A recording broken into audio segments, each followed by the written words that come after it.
Open them more stuff. Open them more stuff. Timestamp. And a little bit of like a mouthwash, I guess. I was doing a lot of rinsing there. That's how people normally drink. Secondary timestamp. Hi guys, I'm Devin. This is Devin Talks Tabletop, YouTube series where the games are made up and what I say does not matter. So, I've been forgetting the Spider-Man stuff. It was supposed to be, hi, I'm Devin, your friendly neighborhood board gamer. And then this is Devin Talks Tabletop. So I was forgetting the Spider-Man stuff. You know, with great narcissism comes great narcissistic responsibility. And I failed you guys. I was not narcissistic enough to remember the premium intro where I combined Spider-Man and Whose Line Is It Anyway? And I was gypping you guys out of it. I was gypping you out of it, and that's on me. That's on me. Today is an Open That video where I unbox something and mostly don't pay attention to what it is and what I did purchasing it and what to tell you. I mostly don't pay attention to anything. And that's part of the charm. So this is Abomination. Scoop. That was a good, I liked that sound. Scoop. I'll do that again sometime. I purchased this because it was one that I was interested in. Back when it came out, I asked for a review copy. They didn't have any extra available at the time to give, and it kind of fell by the wayside. I didn't hear as much about it as I thought I was going to, because typically plaid hat games like Dead of Winter are ones that are potential things for me to look out for and to maybe add to my collection, even though I'm potentially going to get rid of Dead of Winter maybe soon-ish. Yeah, I probably will, but I kind of want to play it one more time to give it a chance. Anyways, the reason why I got this and the reason why maybe you've heard more about it than you have recently is Trey Parker, one of the creators of South Park, went on Dice Tower and did his top 10 games ever. And he said quite a few games that most people would not have expected to be on the list. And therefore, the BGG hotness with those games went up through the roof. And one of the games that I was interested in several of the ones he talked about. But Summit, I should be able to play soon. If I go up and visit Jesse and Sheer at the end of the month, I should be able to play that there. Subterra, I don't know if Jesse or Alex has those. Not sure if that's in their collections. But there's multiple ones I was interested in. But this one, it was one I had already been interested in.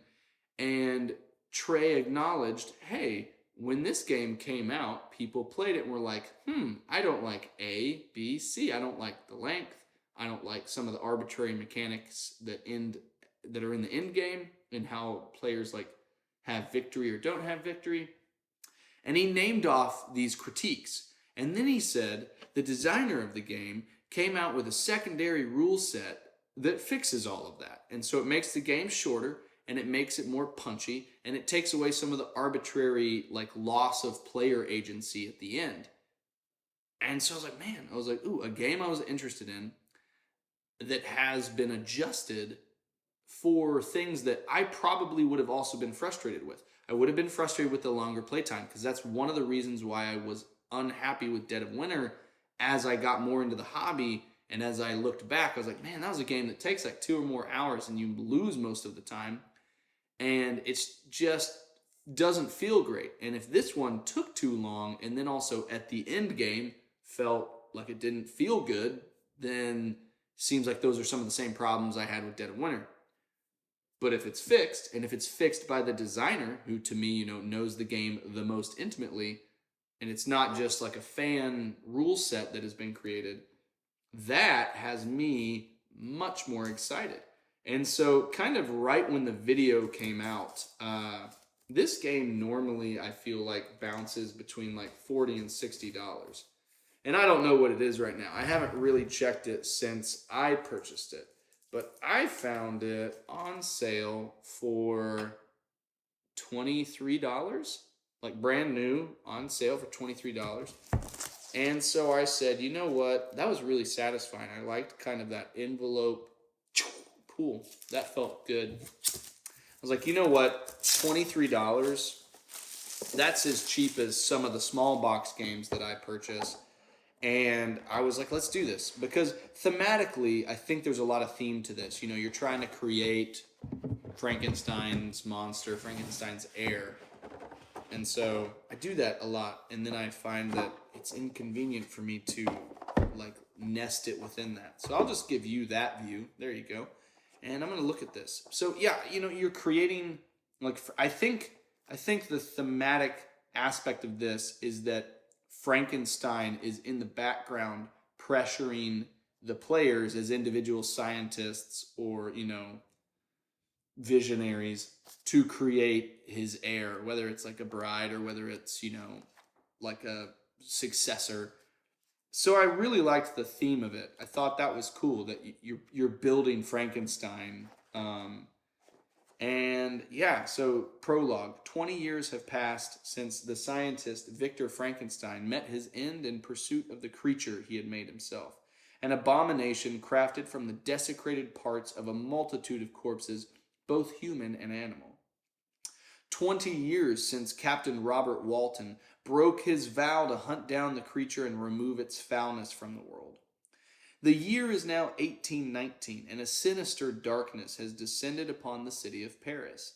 A mysterious benefactor, one with off-putting coloration and an array of ghastly scars, wonder who that is, has created a competition to determine which studious soul can unlock the secrets of Frankenstein's research. The prize, unlocking the mystery of mortality. For this secret patron, however, the real prize is of a more personal nature. It wants what its own creator dared not provide, a companion as reviled and abominable as itself to forever end its miserable solitude. The participants in this contest are some of the greatest minds from around the globe, though alas, not all are happy to be taking part. Some are victims of blackmail, others face mortal imperilment or worse. And then there are those unclean souls who are delighted to join in this gruesome business, unafraid to build a viable living person from the moldering remains of dead flesh. But a certain ship's captain has arrived in Paris as well. Much older now, Robert Walton has gained a willful determination to finally eradicate a great evil from the world, along with any who would oppose his efforts. So you're being forced or not forced to some extent to make the heir of Frankenstein, pressured in the shadows from Frankenstein's monster, the creature. While on the flip side, you are being, I think, intermittently visited and pressured from Robert Walton, the captain, who does not want this to take place. So I think there's this like push and pull, like thematic and maybe mechanical implementation that makes you try to judge how far into the dark are you going to slip in terms of your creation, and then also son of a gun. And then also, what are you going to do? Oh, guys, there's Punchboard here. So I'm going to be able to share with you my stupid pop culture monologue section that I'm probably going to institute. So here we go. Board, player mats. Player mats where you're building out Frankenstein. Player board, player body pieces. Body pieces is a word I don't think I've ever, or a phrase I've never used. Body parts. So here you've got this nice big board, and it looks like a lot of locations around Paris where you can go to or travel to get your body parts. Sounds gruesome and macabre. And you've got these other cards here, which I don't know what those do. And you've got people and meeples and cubes. And you've got dice. You know the thing that's frustrating about this is, ooh, wait a second. Where are those extra baggies from? Canvas. They're over there. Is they give you this stuff, but they don't give you any bags to put it in. What am I supposed to do with this loose stuff? Loose components. I don't like them. I've got 2 things of cards, and I've got these little pieces for those little thingamy-bobbers, which are probably going to be there. But a more pressing matter is the fact that I don't have enough stuff. So I've got these miniature cards, which look like dead bodies and locations and stuff. Thematically, I mean, this is gruesome. This is just a like gruesome game that I think is, I don't know, I'm excited because I think Plaid Hat has really good like thematic depth in their games. Like there are things I really love about Dead of Winter. I just love that Crossroads deck. There's just a lot of story building in something like that. The only issue is that if you have mechanical stuff that gets in the way, it just makes it less likely that you're going to... I think I might actually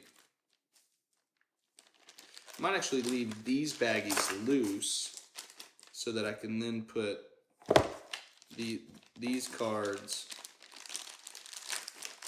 and these cards in a baggie and just get that squared away, you know? Just get that squared away, you know? So yeah, I have high hopes for this. You know, it's possible that I will play this and it will be a dud. It will just it won't flow for me. It won't feel good. And even with that second, like I don't really even plan to follow the base rules. I'm gonna try and just print off the secondary rules and just work with those. And I guess I can now just put all of these baggies in this bigger baggie and add this baggie to that. I'm just bags on bags on bags. And then might as well just put those in there too.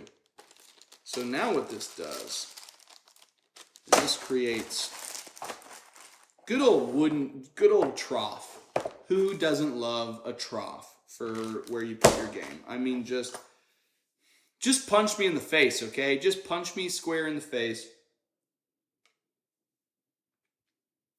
Timestamp. If you just want to do a cardboard trough for your stuff, let's slot that back in here. Pop that there. Push this that way. Bring this way. Narrate everything I'm doing, apparently. And then I'm going to punch some stuff out while I talk to you guys. So, pop culture. Pop culture monologue. Timestamp. Pop culture monologue. So I'm going to punch some stuff out while I talk about pop culture. I have no clue if it's going to make any sense. Let's see. I have just started, just a couple minutes in, to Our Flag Means Death, which has Taika Waititi in it and several of the actors that he typically has in his shows, like New Zealand actors. It's also got some other well-known actors who, you know, some from The Office, Game of Thrones, other people that are just good in a comedy setting as kind of like character actors. So I just started the first episode of that and excited to see where that goes. Kind of when you have a newborn, I feel like you just work through so much more TV because there are times in the middle of the night and during the middle of the day when I'm kind of stuck just holding a baby that I'm trying to get to sleep. So Our Flag Means Death, I just started that. I just finished the documentary on Netflix, 14 Peaks.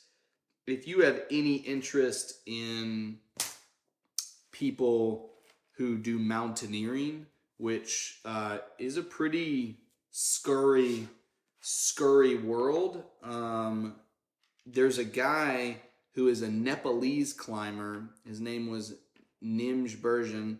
I think that was right. His first name is longer than just Nims, but he kind of goes by just Nims. And he was trying to, so like, for example, like in the Himalayas, in Everest and a lot of the mountains there, a lot of the mountaineering, a lot of like the alpinists who go and try to climb that, in those areas, you can't do too much effectively without the help of the Sherpas, who are from that, you know, from the Himalayas, from the Nepalese area there, and they are integral to climbing season and to creating routes and setting up rope lines and just bringing supplies to the different base camps. They are kind of like the beating heart of climbing, even though the climbers themselves are kind of like the rock stars. They are the people who get the most visibility. You got people like Reinhold Messner, who climbed all 14 of the 8,000 meter plus peaks over the course of 16 years. And he's in that documentary too. He gives commentary on it. And so over the last couple years, probably, I've watched several different documentaries or just, movies about alpinists. And this guy is a Nepalese climber who decided to launch this project called Project Possible. And what it was something that sounded largely impossible. So I don't remember. So Reinhold Messner was the first, and I think he's German, the first climber who climbed all 14 of the 8,000 meter peaks. And what that is peaks, like mountain peaks or summits and stuff that are over 8,000 feet high. It's like 14 of them. There's like, 5 or so in, where was the first set of them? I can't remember. It's like, there's some in Pakistan, there's some in, around Everest and, Lhotse and stuff. There's a couple that are in China. They're all over there in, Asia. And so Reinhold Messner was the first one, and he did it over the course of like 16 years. I think since then, other people have done them in less amount of time than 16 years. But what Nims was going to do, the subject of the documentary, is he wanted to do 14 peaks in like 14 months or something. He wanted to do it in roughly a year, maybe a little bit more. And people were just like, you can't do that. There's just like, there's no way. And so it's the story of his journey. And I won't spoil anything. I will say, if you go into the world of watching climbing, be prepared for some documentaries that are not happy endings. I'm not saying that's the case with 14 Peaks. I'm just saying, if you watch other ones, or if you like 14 Peaks and then go watch other ones after that, just be aware that, you are watching documentaries about a sport that is incredibly dangerous. And so sometimes it's a pretty sobering, view. But it's a really good documentary. He's a very inspirational person, and the journey that is cataloged there is really awesome. Also, just the visuals are stunning. If you haven't really seen a lot of high altitude summit videography and photography, breathtaking, just really beautiful. I say that, but the kind of like qualification is because I think that climbing is becoming a little bit more in the meta. Such a gaming terminology. It's a little bit more in the like zeitgeist or like popular culture. It's becoming more mainstream. You specifically, you got stuff like the National Geographic documentary that won the Oscar on Alex Honnold, who did the free solo of El Capitan in Yosemite. The nice thing about that is that when you start the show, like that he did it because he's been touring and talking ever since. But there could be a day when Alex Honnold or other people die because they free solo, and they do a very risky thing. And yes, they're super accomplished and they know what they're doing, and a lot of times they know the risks, intimately more than we ever could. But then again, it is inherently a risk, like a risky endeavor and a risky profession to do again and again and again. And sometimes there's only so many times that you can tempt fate. So yeah, just be mindful of that. That like even if the subject of a documentary might not die, they might talk about death and, you know, discuss that in it because there might be other people in that series that die. So just something to be aware of. That was like a weird, you know, morose tangent, but timestamp. Anyways, our flag means death. Just started that. 14 Peaks just finished that. What else? There's something else on HBO Max besides Our Flag Means Death. I also want to watch The Tourist, I think. I think that's the one that I wanted to watch. And a couple other ones. There's some other stuff I want to watch. So here's the struggle, guys. I thought I did a good job bagging there. And I kind of like all the bags there. But I think all of this is going to have to go loose so that I can put this stuff in bags. I'm going to need more bags. For now, I may put all that back in here once I get home and get other bags out. But I need all this to be in a bag. But I don't like that I don't have any bags for these. Like, that drives me crazy. They're not hidden on the other side of the cardboard trough. That drives me crazy. There are so many loose chits here. Like, why? Why do this to me? Why? Oh, these are the dials that go over there. So 1, 2, 3, 4, 5. I'll talk about some other pop culture stuff while I do that bit. 1, 2, 3. 1, 2, 3. 1, 2, 3. All right, so that's 4 different players because it's for, I'm assuming this game is for 2 to 4 players. 2 to 4 players. 2 to 4 players. Oh, they got the Fantasy Flight. Was this co-published with Fantasy Flight? Why does it have Fantasy Flight sleeve? That's weird.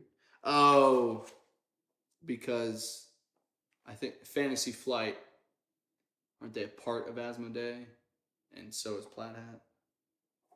I don't know why they give sleeve notifications of FFG with a Plaid Hat game. That's curious to me. But this game is for, it does not say in here. I'm assuming it's 2 to 4. I don't know why I needed to know that I needed to do that. I don't know. All right, let's get these little guys out, and then we can punch these while I talk about some more pop culture stuff.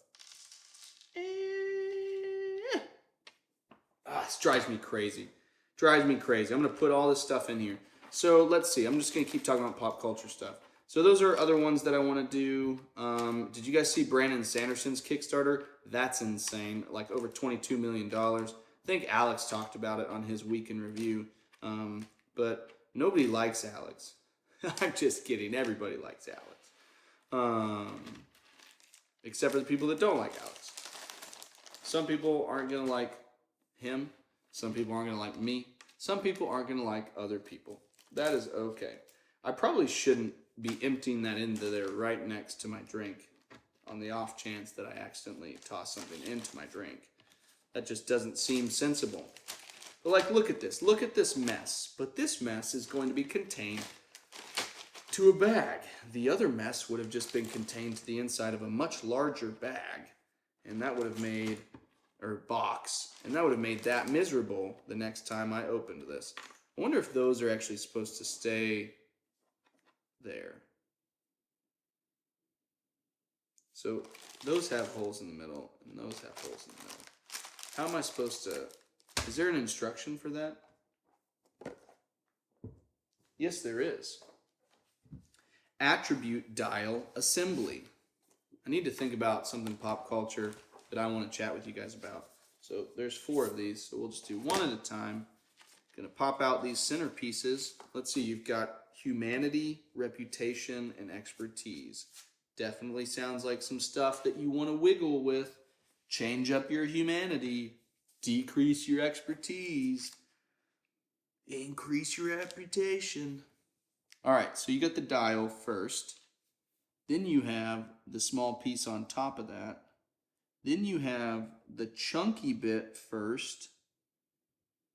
Let's pop that down. And then the least chunky bit next. So let's pop that up. Pop that in. Boop. Oh, that's weird. There's like enough wiggle space for the whole thing to kind of move a little bit. Wasn't me. All right, so that on top, chunky bit down the bottom, thin bit up the top. What am I doing? I need to talk about a pop culture thing. Need to talk about a pop culture thing.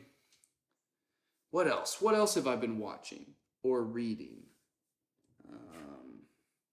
Watching or reading. Oh, here we go. This is going to be a call out. This is a call out.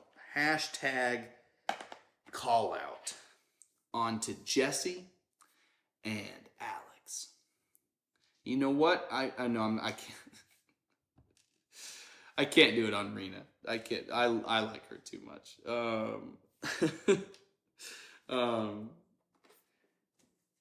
They do movie night, and they watch movies on movie night. Who'd have thunk? Who'd have thunk? And I gave them a recommendation because sometimes they like to watch action movies. And I gave them a recommendation to watch The Raid, which, if you do not know it, that is an Indonesian martial arts movie. There are two of them. There is Raid 1 and there is Raid 2.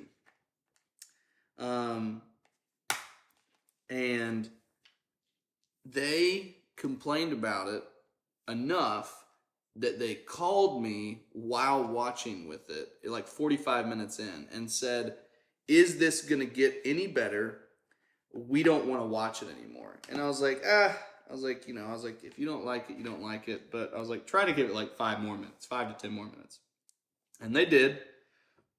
And they still didn't like it. So they stopped watching it. And they said that it was so boring and they could not figure out why there was so much hype behind it. And what's crazy is like they were like, they like lost faith in me for my recommendations. But on the flip side of that, I kind of lost faith in them, man. Like, that is such a good... Oh, there's another one in there. That's the one I'm missing. That is such a good movie. Raid 1 and Raid 2 are two of the best martial arts and action movies, just like, period, in the last however many years it's been since. They are good. And I was shocked and appalled that they found it so bad that they turned it off. I mean, that's just like, whew. I don't know. I don't know if our friendship is recoverable. I don't even know if they'll let me come see them. Like, I don't know. I don't know. It's just, it's one of those things where you realize that maybe the world isn't all rosy, you know? Maybe sometimes you just gotta sucker punch your friend in the face. Because how dare they? How dare they not like Raid? Because Raid 1 and 2 are amazing. They have got some of the best choreographed action sequences, just period. Like, if you take those two movies and look through their action scenes, in terms of choreography and like just fight artistry, though, it's like a greatest hits compilation, okay? It's just that good. It's just that good. This is turning into a rant. I can't believe they did not like Raid 1 and 2. Just... How dare they? How dare they? How dare they? How dare they? It's just like the nerve. The nerve to not like those movies. I don't understand it. Okay, so you got these cool little dials. You got that stuff going on. I'm going to put them 2 and 2, so maybe that sits a little bit better in there.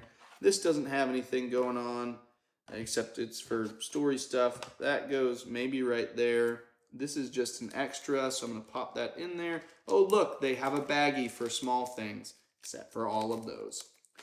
So slot that in there. Slot this in there. Yeah, so that's why I got... Abomination. to circle all the way back, is because Trey Parker gave me hope. Trey Parker gave me hope that this did what I wanted it to do. Which way does that go? Oh, that doesn't even go that way at all. It goes this way.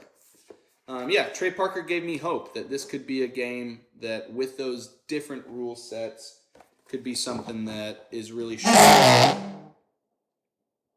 was really loud. Like, I know that Danielle Standrine, I think it's Standrine, has that TikTok channel, and she did the sequence of all those box farts,